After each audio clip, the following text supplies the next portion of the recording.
We'll take just a moment to put your name, your LEA or CBO site, the program site, also, and cohort 15 in the chat box, just so we have record of you being here today. That would be great. And we will get started here in about 1 minute. Erica is working on some technology things for us. Again, please put your name, if you're an LEA or a CBO, the position in the 21st Century Program, and your cohort 15 site, meaning the actual site you work at. Thanks.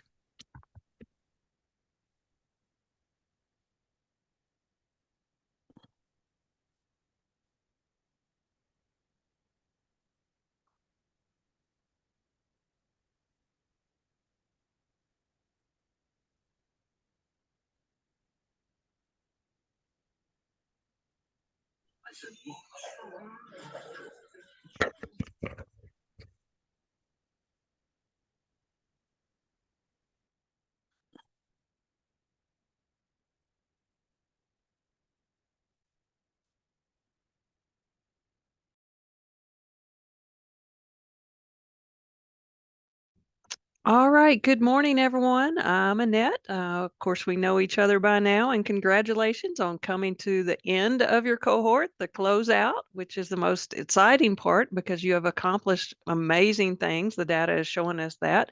It is a very important process that we're going to cover today, and it also has a lot to do if you've applied for another cohort, another application with our RFA that just currently closed.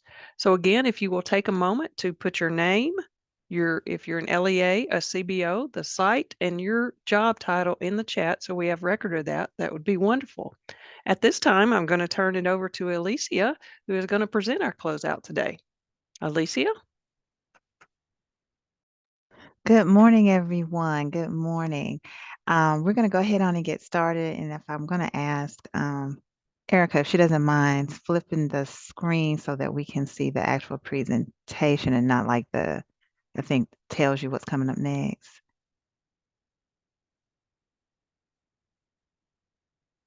And while she's doing that, we wanted to make sure everybody knows what today's purpose is, which is to understand the required process of closing out the 21st century to make sure that we are within the guidelines of the federal and state government as it comes to closing out federal funds. So we want to make sure that everyone understands this is a requirement. This is not something that we've created, but it is a requirement.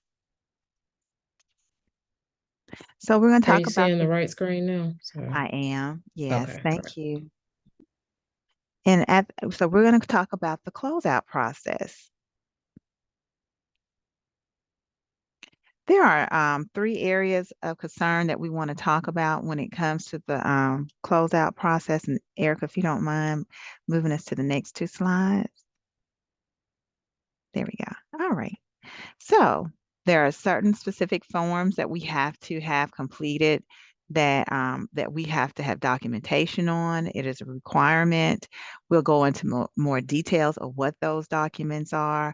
We'll even talk to you a little bit about the deadline date as we go through this training. We're also going to talk about inventory. We have to talk about the equipment part of the inventory. It is a requirement as far as making sure that whoever comes out to visit your site actually lays eyes on your actual inventory room of where the equipment will be housed, as well as making sure that the equipment has been appropriately um, inventoried on a form as well as on the equipment itself. And then we also want to make sure that everyone understands, regardless if you're an LEA or a CBO, any expenditures that you have to be spent by September 30th. That is the deadline date. That is not a date that we create. That is from our LEA accounting. Any purchases or anything has to be um, shown through if you're not paying it on the 30th, it is because the services have been rendered and you're waiting to pay it. But those services and any payment has to be rendered by September 30th of this year. So we want to make sure everybody understands that. So at this time, Rebecca's going to go in to talking a little bit about some of these closeout forms and the instructions, and then we'll be chiming back and forth. But we want to make sure that everybody understands the process. Thank you. Okay, so what you see on your screen now is the 21st century closeout instructions. This document that you see on the right side is a document that we created to look for the items that are actually in the 21st century inventory instruction, which is located on our website. So when you go to our website, you need to look at the 21st century look up the 21st century equipment inventory instructions. And within that, that sheet, it gives you all of the information that is needed in order to make sure that you have included everything in your closeout. All right, so on the next screen, I'm going to go over all of the things that you need to look for on your closeout. The first thing is we're going to look at I'm not sure, Erica, if it's on there or not, so you can just go back to the slides.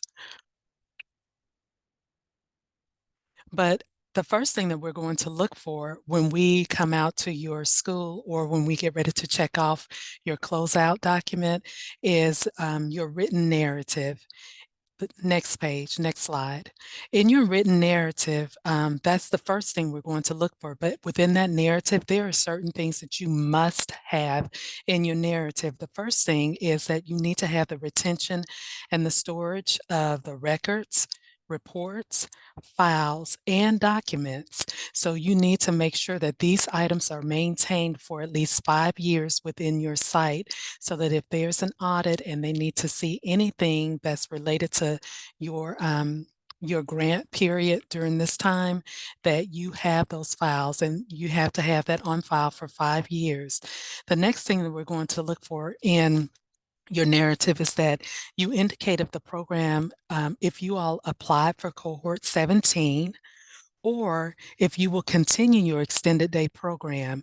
So if you're going to apply for cohort 17, as of now, we have not notified anyone, but if you did apply, then you need to make sure you include that in your application. If you're going to continue your program, your extended day program, using some other resources, then we need to know that as well. Otherwise, the program, you must, if you're continuing, you must retain the equipment within that program. If you're not going to have a program, either another 21st century program or an extended day program, the program must retain that equipment if it's a Title I school. If it is not a Title I school, then you must offer those equipments or the equipment to a 21st century site that's within your district or in your area. And if there is not a 21st century site that's within your district or your area, then the final step is that you will transfer that equipment to another Title I school. So again, the first thing is that you need to indicate whether you're going to continue your extended day program either through 21st century or through some other resources.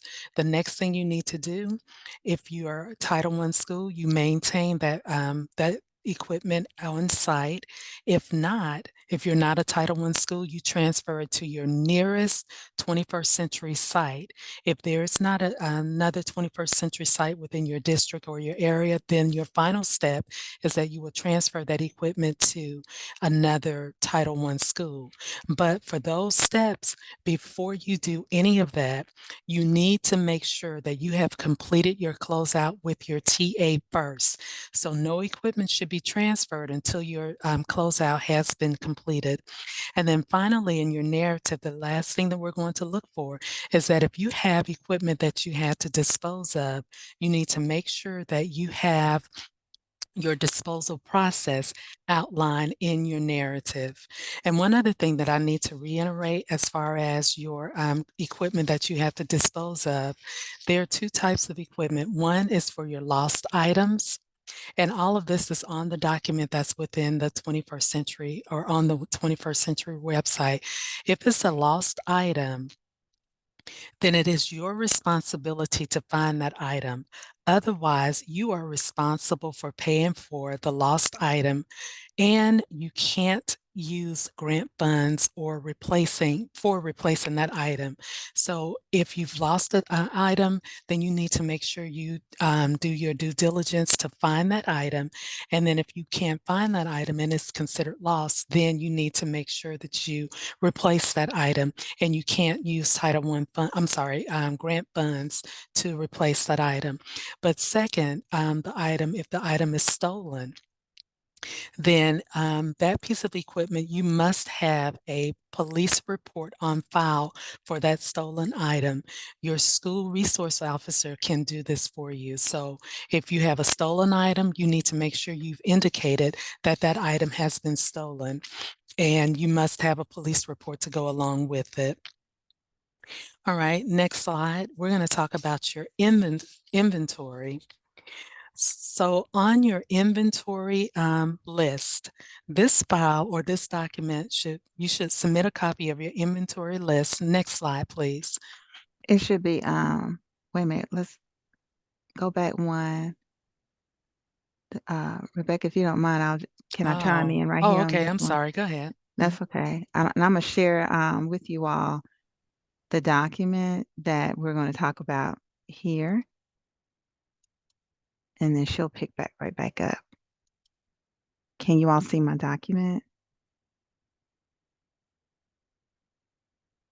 Okay, Rebecca, can you all see it? Okay. And can you hear me? Yeah. Okay. All righty. So right here is what we call the actual closeout form. And I'm just going to go over parts of this because what we've seen in the past is that people may decide to skip information on him, either on here because either they don't know the information or what to put there, or they didn't think it was important. And like we stated before, these are some guidelines that we have to follow through with as required by not only the state of Alabama, but also for the federal government. So where it says grantee, you're going to put the name of your grant. So if you're Boys and Girls Club South, that's what you would put there. If you are Tuscaloosa City School System, that's what you would put here. And then your cohort number is 15. This is the year that you're closing out. And where it says fiscal funding year, you want to put the year that you actually received the grant. So the year that the grantee received the grant would be 2020. Then it says site or sites of operation. If you have multiple sites, you list all of the sites that the grantee is over for only cohort 15, because you may have some 16s and you may be having some new 17s coming in. But for now, we only want those that are cohort 15. And you want to list all of them out. But if it's just one, you just list that the only one that's a cohort 15. The program manager's name goes here where it says program manager, who that person is. Where it says final date of program, you need to list the date. If you have multiple sites and they're closing at multiple dates, then put all those different dates according to the sites. But if all of your sites are closing at the same date for the last day of the cohort 15, doesn't mean that you're going to pick up with cohort 17, you're going to continue. But if you're going to pick up with cohort 17, that means you're operating until September 30th, excuse me, of 2023. If those of you who are closing before that date, you need to make sure you have the final date of when that program is going to operate. And then the date of fiscal closeout. This should be based on your last request for reimbursements or purchasing. So your CSFO or your person that's handling your funding would know the date of the fiscal closeout date for you. You may have already done it. For those of you who are familiar with what we call the FER process, if you have done your FER process, then you know that there's a date there, and that means you use that date that's correlated with the FER. For inventory completed, who's completing your inventory, and you have inventory list that Rebecca's going to go over in just a few minutes with. And then the next area, date the transfer form was completed. Who completed it and the date. Who completed the transfer form and the date. And then where it says CSF, where it says all expenses reports turned in or funds spent, you're going to answer with, did you do that? Yes or no. And if not, and if you have not spent all of your funds, an estimated amount of how much is left over that has not been spent. So that's going to be in two parts. So where it says all expenses reports turned in / funds spent, you should answer with yes, all your expense reports should have been turned in. And then if you have any funds left over, how much of the funds do you have that has not been spent? Okay. On the next line where it says all GPRA and easy reports completed by, you need to put the person who's completed the reports with TPI, and you need to put the date of when that was completed. Where it says records and documentation location, we would like to know where you keeping your compliance monitoring documents for this grant, where are the lesson plans for Cohort 15's grants, where is your inventory being, where is it? So if you're keeping it in the office, assistant principal's office, that's where you would say your records and documentation is located. If it's in room 202, then that's what you would put. But we need to know exactly where those documents are located in the event that there's an audit. And if you notice right up under there, it is a regulation that you keep all these documents up to 5 years outside of the date. So 5 years from this date of 2023, which means of 2028, after that date of 2028, then you can, so if it was today, September 26, 2028, then that means I could dispose of all of those documents from Cohort 15, 5 years. So keep that in mind, okay? Your plan for inventory. Your plan for inventory is are you going to keep the inventory that you have and use it with Cohort 17? Or are you going to transfer your inventory to a Title I school? And it's going to sit at that site because the site that houses the 21st Century happens to be also a Title I school. If you're not going to have a 21st Century program and the school is not a Title I school, then you need to put on that line, will transfer to another 21st Century program. If there's not a 21st Century program near you, then you would need to say, will transfer to another federal programs, another site that has federal program funds.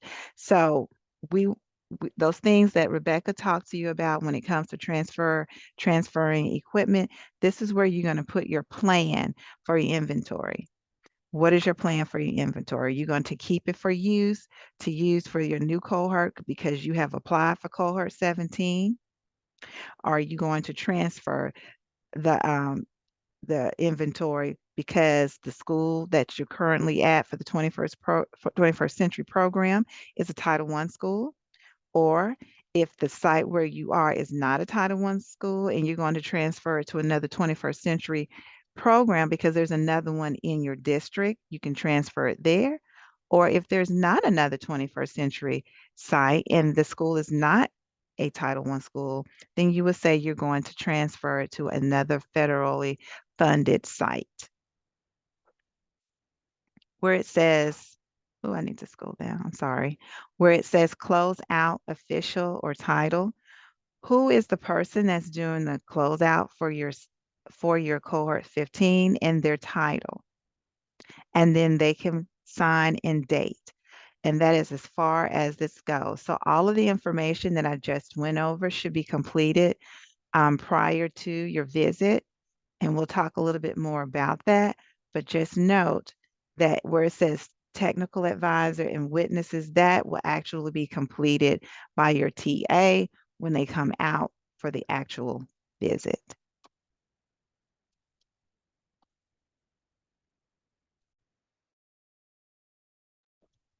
Are there any questions about that form?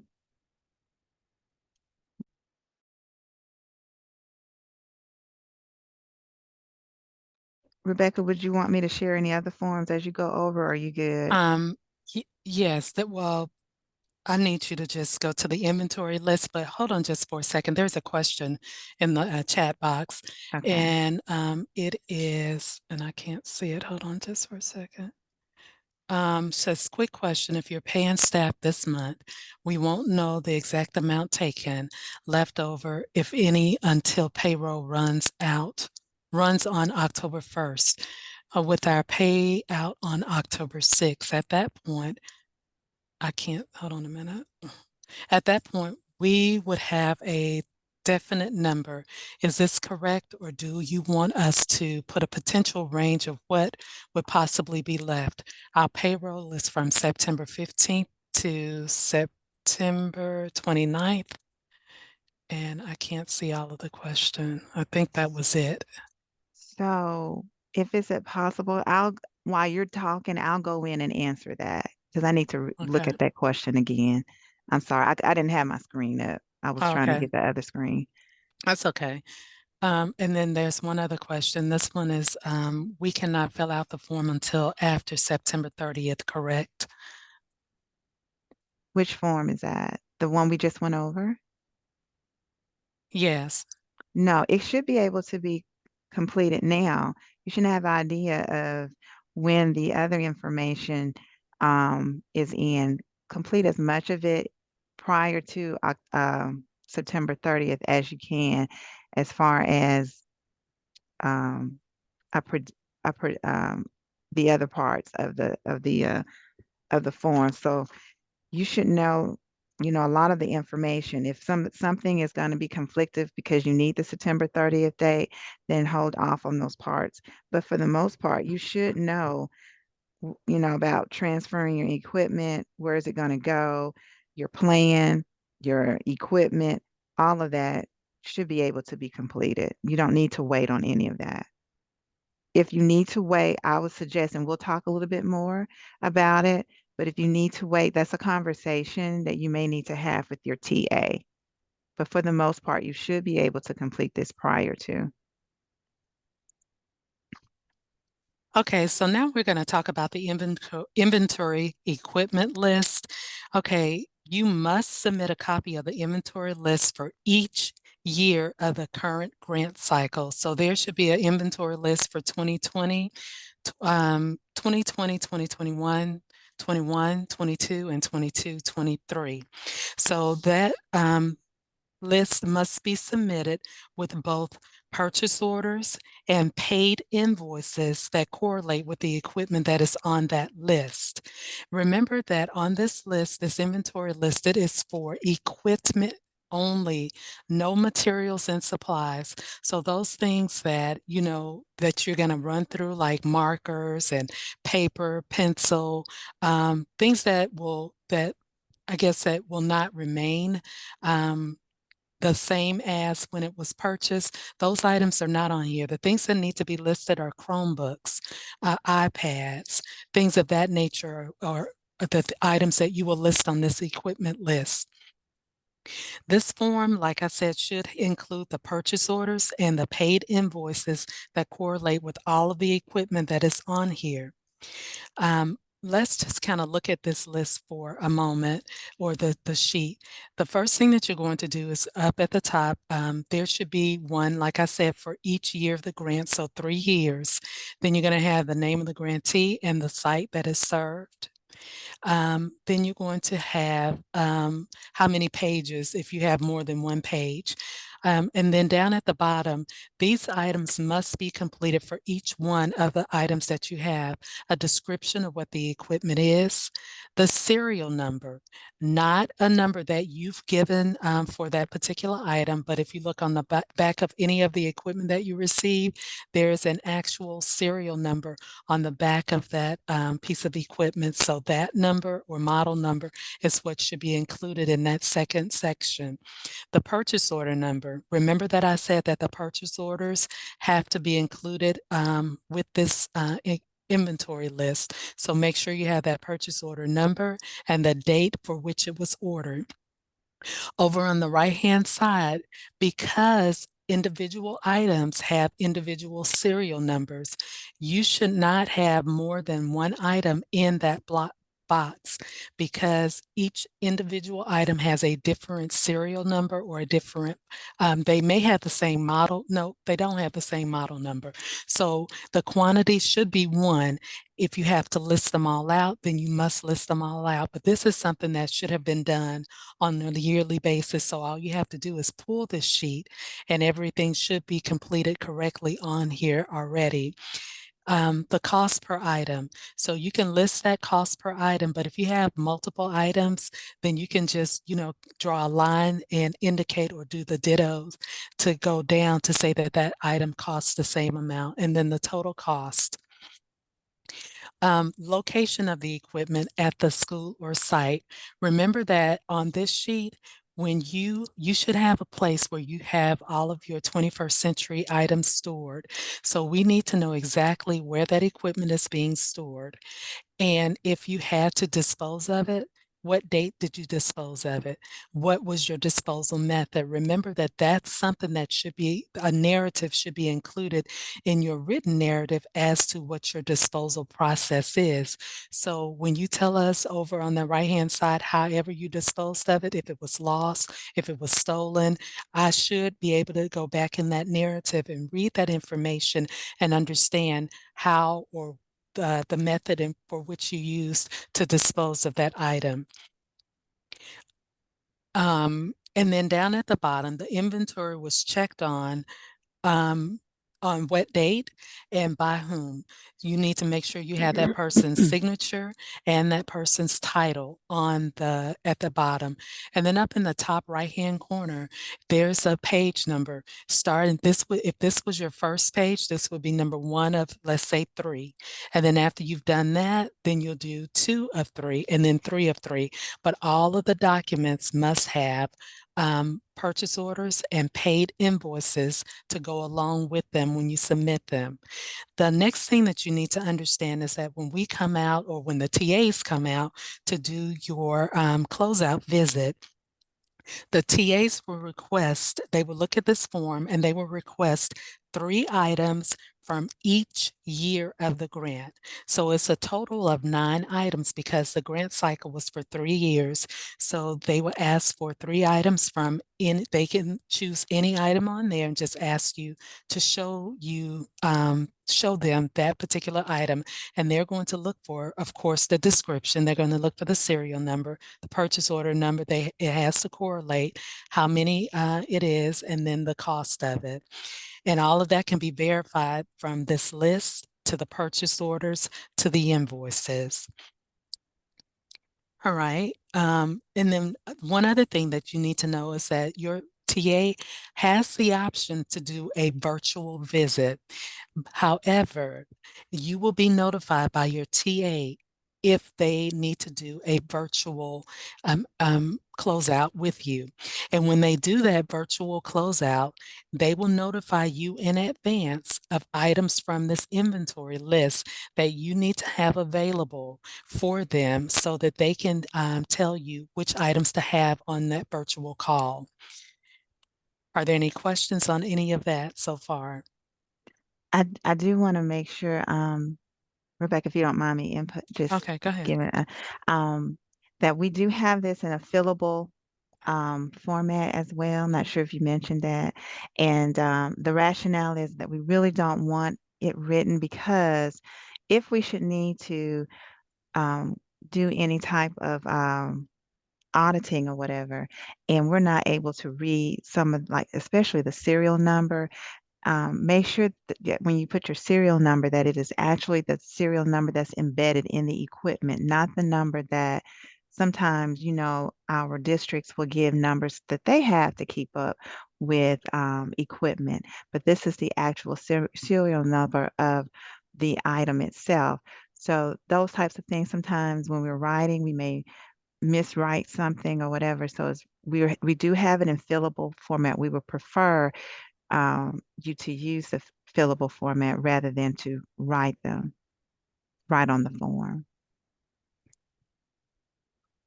You ready for me to show your other? Yes, Your another yes, form? transfer, the equipment transfer form. Can you see it? Yes. Okay. Okay, so remember that with this equipment transfer form, this form should only be completed if you're going to, number one, transfer the equipment to another 21st century site, if you're going to transfer it to another another Title I school, but also if this form has to be completed if you're not going to have another um, if you're not going to have another program, if you did not apply for cohort 17, this form has to be completed if your school is a Title I school. But also remember that this does not take place. You do not transfer any equipment until after your closeout. You can go on and complete this form if you know that you're not going to have another program or have an extended day program or another 21st century program. And remember that you're going to tell us what you're going to do with that equipment on the previous form that Alicia talked about. You can go in and complete all of this information, but do not transfer any equipment until after your closeout visit with your TA has occurred. All right, on here, the things that you need to make sure that are here are what type of equipment, which physical year did you purchase it? Did you purchase it the first year, the second year? But of course, it would be 2020 or 2021. I'm sorry, 2020, 2022, or 2023. What fiscal year did you purchase that item? Then you need to make sure again that the serial number is not a number that you've given the equipment, but the serial number that has been embedded on that piece of equipment when you purchased it. All right, the property number. So the LEA or CBO, if you assigned it a particular number, that's where you will put that information. And then the approximate cost. And then, of course, the date of transfer, again, will not happen until after you've had your visit with your TA.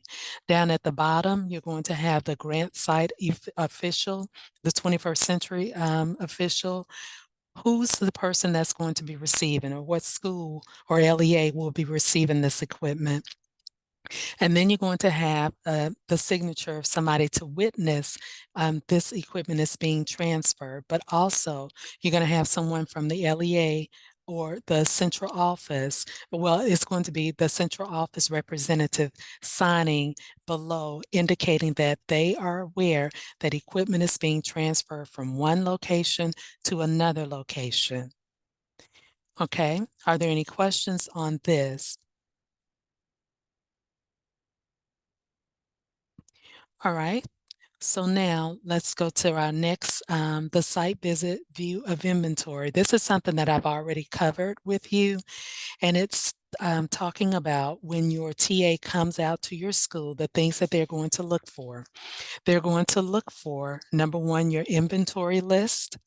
They're going to choose 3 items from each year of the grant. And then they're going to ask to view those 3 pieces of equipment. Once they view those 3 pieces of equipment from each year, then they're going to make sure you have the appropriate identification on that particular item, indicating that, of course, that this is 21st century 21st century equipment, that these items were purchased with 21st century funds. So when the TA comes out, it is at their discretion to choose the items. You don't choose the items for them. They will tell you, they'll look at your inventory list and say, I need to see this, this, and this from this particular year. It is up to you to go to your location, pull those 3 items, bring it back to the TA so that they can verify that these items are on your list.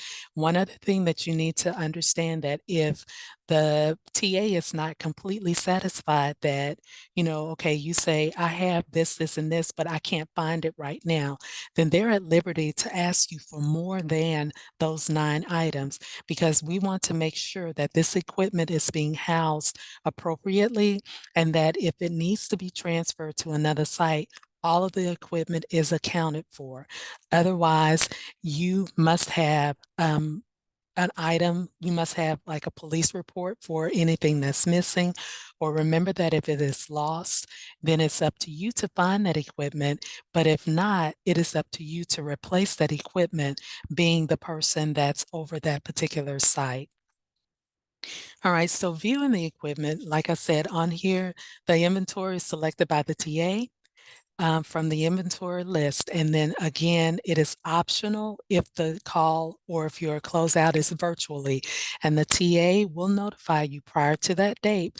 But remember that you're going to be sending in all of this documentation prior to, so that we can have one of our TAs here to verify that everything is in place. And when that TA comes out, all they have to do is look at that list, go on and mark off the items that they are coming there to view. And this is supposed to be a quick process so that you're not looking for things, because if everything should be in its place by the time the TA gets there. Next slide, please. So I'll pick up on the checklist right here.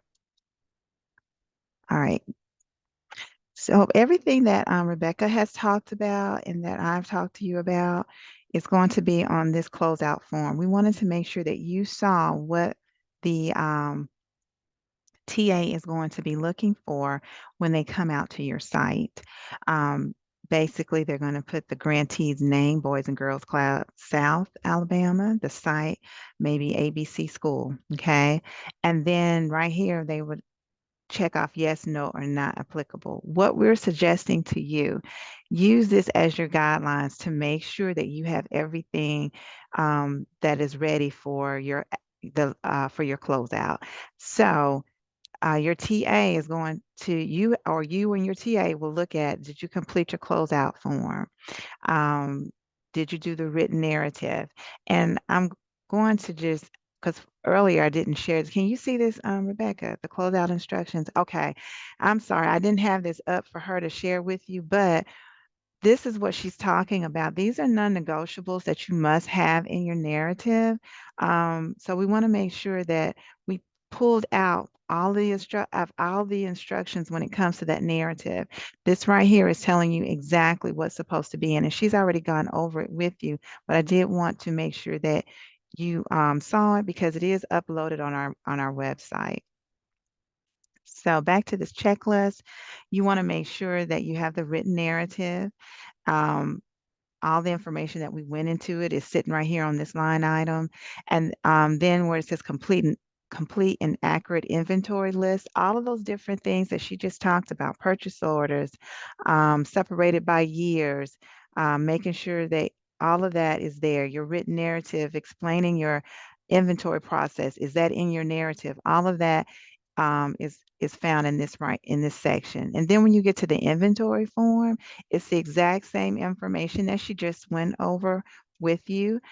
We're going to be checking to make sure that the TA will be checking to make sure that those items were on the form. If there's any discrepancies here or there's any issues, it's going to cause an issue, then it's going to cause your closeout to be a little bit more difficult. So we want to make sure that you know what to expect when your TA comes out to do the review, whether it be virtually or on site. The biggest part right here at the bottom, some people skip over knowing that they don't have some items, which will cause a red flag. If you have lost items or stolen items, there should be a copy of a police report. If for some reason you're doing your inventory and you're missing something and you're saying to yourself, I can't find or whatever, go ahead and get your police report done on those items so that when it's time for the closeout, we do have documentation to support it. But to not have anything is going to raise a flag. And then make sure you have copies of any transfer forms if it's applicable. What I do suggest on the forms that for example, if you are a site or a program that's not going to be transferring any of your forms, just go ahead and put NA on there. But if you do have equipment that has to be transferred, the bottom part needs to be signed prior to the TA coming on site. So if you know that your information is going to I'm sorry, that your equipment is going to transfer, even though I'm at ABC school and we're just not going to have the 21st century, but my school happens to be a Title I school. Well, my equipment is going to stay with the students that attend the Title I school that also was at that time housing a 21st century program. We have to have documentation, as Rebecca had spoken earlier of, that the equipment has now transferred to the school. So you need to make sure whoever the 21st century official site person is, which I would suggest should be your program director, signs and dates it.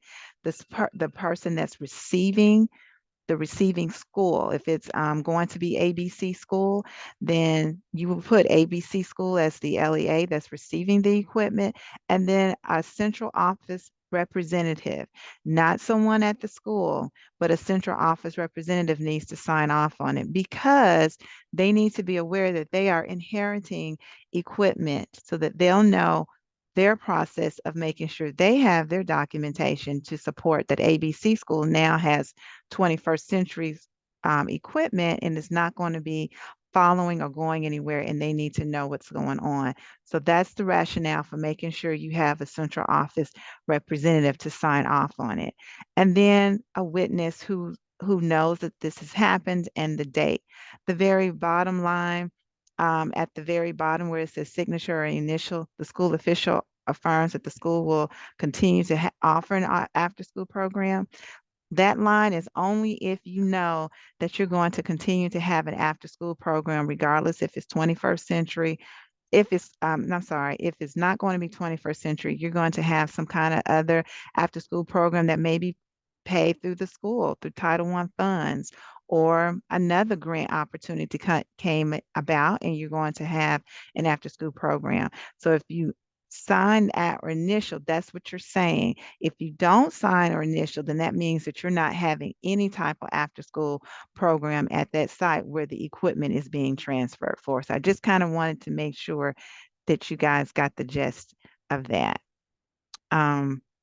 So right at the bottom on the form that the TA will sign and date on the day that they're out there to do your closeout will take place at the bottom. So the signature of the grantee and the date and all of that, that will take place prior, I mean, on the day of. But prior to, you could be going through this form to make sure you have all your ducks in a row so that you're ready and prepared for what's going on. Are there any questions about this form or the transfer form that I just went over for the signatures? And the reason why we're kind of taking our time on this is because what has happened in the past, our grantees will think that they're done closing out, send their information in, and if there are any, is there anything that we have questions about or hasn't been completed correctly, then you have to go back and complete it correctly, and you have not closed out because the forms are not correct. So we want to make sure that you all understand how to complete the form so that that doesn't catch you at the end. Because when you're ready, you want to move on, and then some people have moved to another site or have gotten a job somewhere else, no longer working in the district, and we're trying to track down people. We don't want that to be the case. We want to go ahead and when we close out, we are literally closed out and we're done. So are there any questions about any of those forms that we just talked about?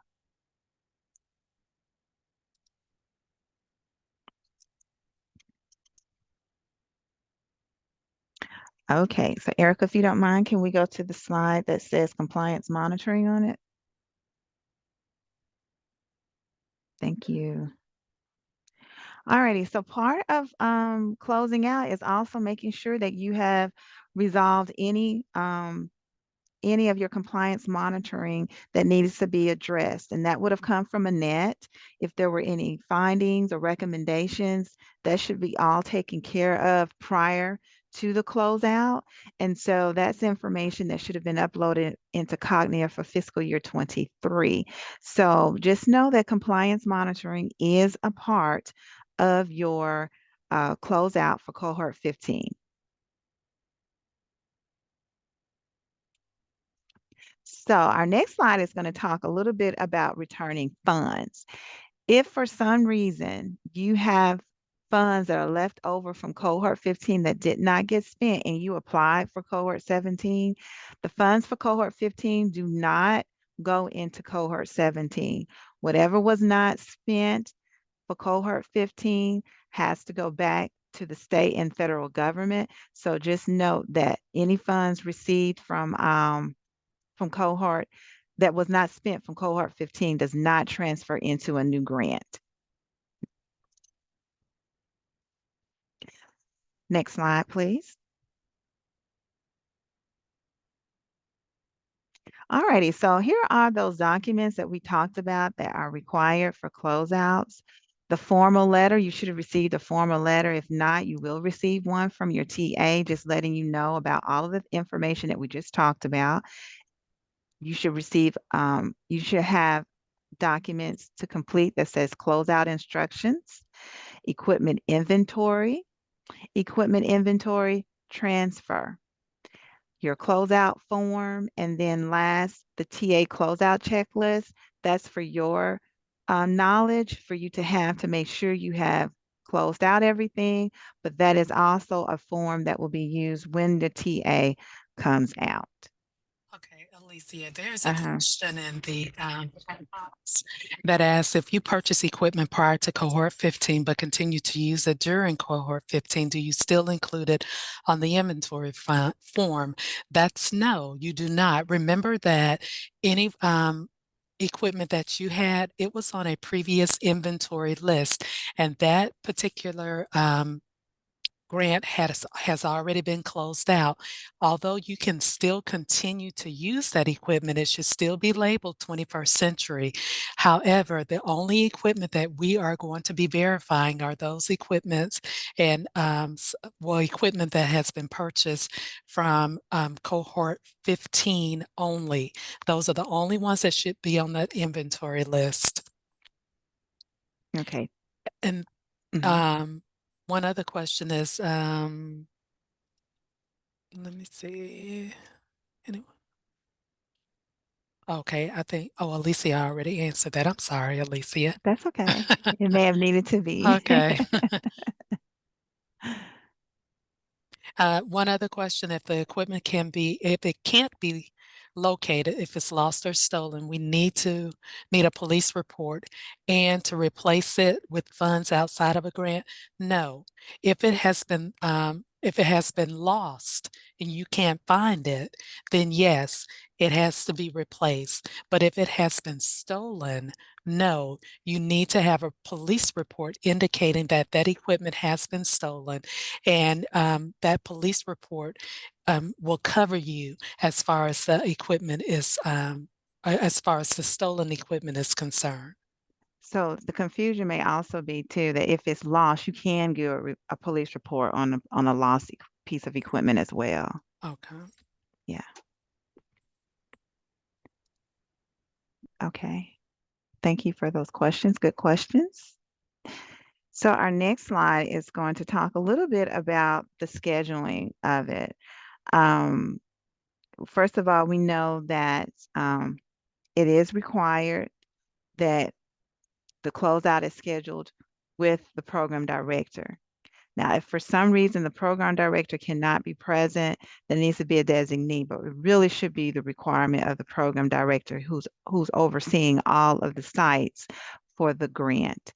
However, there may be some situations where the program director cannot, but that would be a conversation between the program director and the assigned TA. This is going to be scheduled for all cohort 15 sites, whether it be on site or virtually. We have already started some of our closeouts, but it's taking place during the months of September and October. The time from which you will have your closeout will be given to you from your TA, so that'll be determined by them between the both of you all, the TA and the program director. And then I'm also now going to share my screen of what the September October visit looks like. But I do want you all to know this as well. With this document that I'm showing you right now. This is a document that the TAs have been working on, and that will be Joe and Kim, and it will be open for you to see. But I wanted you to see those dates. If for some reason there's a date listed on this form that is conflictive, or maybe the wrong date is on here, contact Kim or Joe, whoever your assigned TA is, to make sure you know exactly who that person is. And as you can see, there is a two columns on the far right. Those additional TAs, and we'll talk a little bit more about it in just a second, those TAs are assigned to either Kim or Joe to look at your documents that will be used towards closeouts. So our goal with you all will be to have, you will have one TA that will handle the documents, and then you'll have another TA that will handle the actual site visit. So we're going to go back to the presentation and look at the request of documents, and we'll talk a little bit more about it. But you all will have access to see that document and to make sure that the date that has been assigned is the date that you are aware of. If not, you ought to contact your assigned TA, which would be Kim or Joe. So your TA is going to request all your documents before the site visit. The rationale for it is that we really want to make sure that our TAs that are coming on site are looking strictly at your inventory. Not to say that may be the case for all situations, but that's our whole goal, is not to slow up the process by looking at any documents. So we want to ensure that all parts of the documents have been completed and signed accordingly. If there's any missing parts to any of the forms, and as you can see, there is a total of 5 to 6 forms. If 4 of them are correct and 2 are not, all of them are going to be returned and asked for you to submit all of them again with the corrections. And the reason why we're saying that is because there's so many of you all, and there's only a few of us looking at the documents. What happens is we may lose some things here and there in the email. So to prevent that, if there's something missing or a document not being that hasn't been submitted correctly, it'll be returned and then asked for you to resubmit all documents again for review. So what we're trying to do is have one set of teammates working on hard copies of the documents that are needed for the closeout, and then we have other team members that are actually coming out to look at this, to look at your inventory room and look at nothing but equipment and just sign off on paperwork and keep moving. So that's the purpose of this. But the TA will not sign off on anything until they're actually doing the site visit. We're asking that if you are assigned to Joe or Kim for your site visit, that you submit your documents to Nicey Eller or Novelette Sawyer at least 3 days before your visit. If you already have them done way before your visit, go ahead on and submit them so that there's any corrections that need to be made, then it can be made. So the closeout schedule that I just showed you just a second ago here's the link to it, but we will also have a hard copy of this with this presentation that we're going to have available to anyone who missed it, as well as on our 21st Century site. And we'll also ask Erica to send it out again with her Friday weekly email notifications so that you'll have access to it in multiple places, but you will be able to go in and look at those sites. And like I said, if there's any conflicting information on there regarding the date, then you will contact Jim or Kim. I'm sorry, Joe or Kim, Joe or Kim.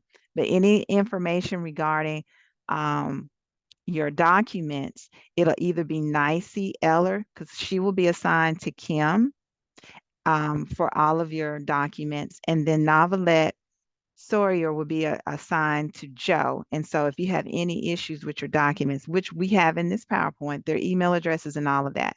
So if we can go to the next slide. Here it is right here. All right, so as you can see, your site visit will be Kim Hendon or Joseph Dyer, and these are the contact person for your documents that are to be emailed. Remember, if there's any parts on there that requires a signature, you want to go ahead on and have that signature there prior to emailing, because if the signature is missing, then it may be returned back for a signature, but that will be worked out between you and your TA. Next slide. And we're going to have those emails up again later in just a minute for you to see. So what's next? So once you've reached the end of your 21st century grant, hopefully you have applied for cohort 17. If you have not, hopefully you have some kind of plan in place where you are going to have an after school program, because that was the rationale for having the 21st century grant from the federal program, from federal programs with using federal funds, is to primarily just plant that seed through funding and how to have a 21st century program ran through their process, so that you will no longer need their funds to be able to continue a 21st century program. But hopefully that is the plan, is for you to continue the process, whether you're using 21st century process or funds or some other funding source to provide services to the students in which you're serving, as well as the community. On the next slide, just a reminder that all documents and this presentation will be located on our Alabama 21st Century site, to include this presentation and the documents. On the next slide, while we're on this slide, if you don't have any questions, you can go in now, because we would really love your feedback on the Closeout 15 for cohort 15. Closeout orientation that we've done today. But if you have any questions, please ask us at this time while you all are doing this. Okay, one question that's in the chat box is, do we submit the forms without the TA signature? Yes. Remember that the TAs, when they come out, they will be signing those forms for you when they come to do your visit, and then they will bring back the signed copies from their visit with you.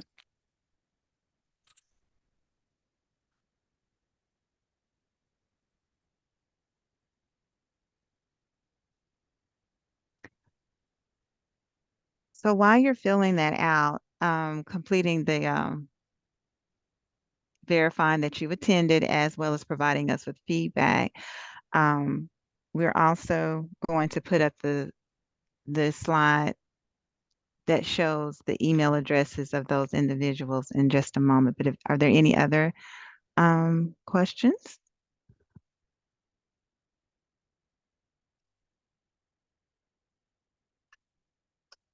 Pertaining to cohort 15 closeout.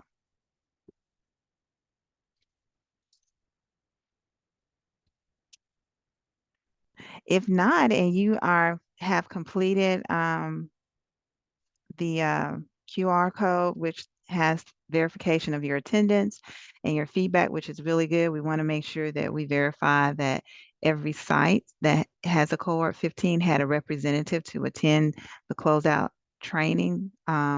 If you've completed that, then you're free to go ahead and dismiss. If not, we can go back. Let me see. If you don't mind going back and showing the QR. There we go. All right. Show the QR code. With that being said, we're done. But if you're done, you may go ahead and dismiss. Thank you so much for coming. We appreciate you coming out to make sure that you close out in a manner that is in correlation with what the state and federal government has asked us to do. Thank you.